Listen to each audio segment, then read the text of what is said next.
আপনি এই যে মাথায় টুপি পরে রয়েছেন না, আপনি তো টুপিটার রীতিমতো অসম্মান করতেছেন। আপনি তো টুপি পরে এই জায়গায় ভালোভাবে ব্যবসা করতে আসেন নাই ভাই, আপনি তো এই জায়গায় আপনার হালাল রুজিটারও হারাম বানায় ফেলতেছেন।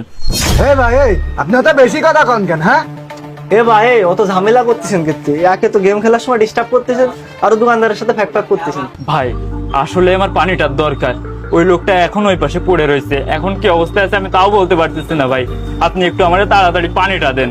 মহা যন্ত্রণা তো। আরে ভাই খ্যাস খ্যাস করতেছেন কেন? পানি নিলি নেন, নাইনটা যান।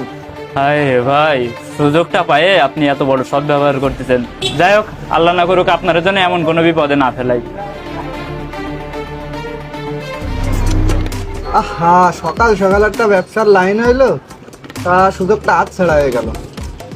ভাই আপনি কিন্তু কাজটা ঠিক করলেন না, আপনি কিন্তু পারতেন পানিটা 40 টাকা বিক্রি করতে। 40 টাকা বিক্রি করলেও কিন্তু আপনার কিছু টাকা লাভ থাকতো। এই জায়গায় আপনি এত ভ্যাক ভ্যাক করেন না তো। এমনিতেই দেখলেন আগের লোকটার সাথে আমার ঝামেলা হয়েছে, কোনো ব্যবসাটা করতে পারলাম না, তার উপর আপনি আবার এসেছেন জ্ঞান দিতে।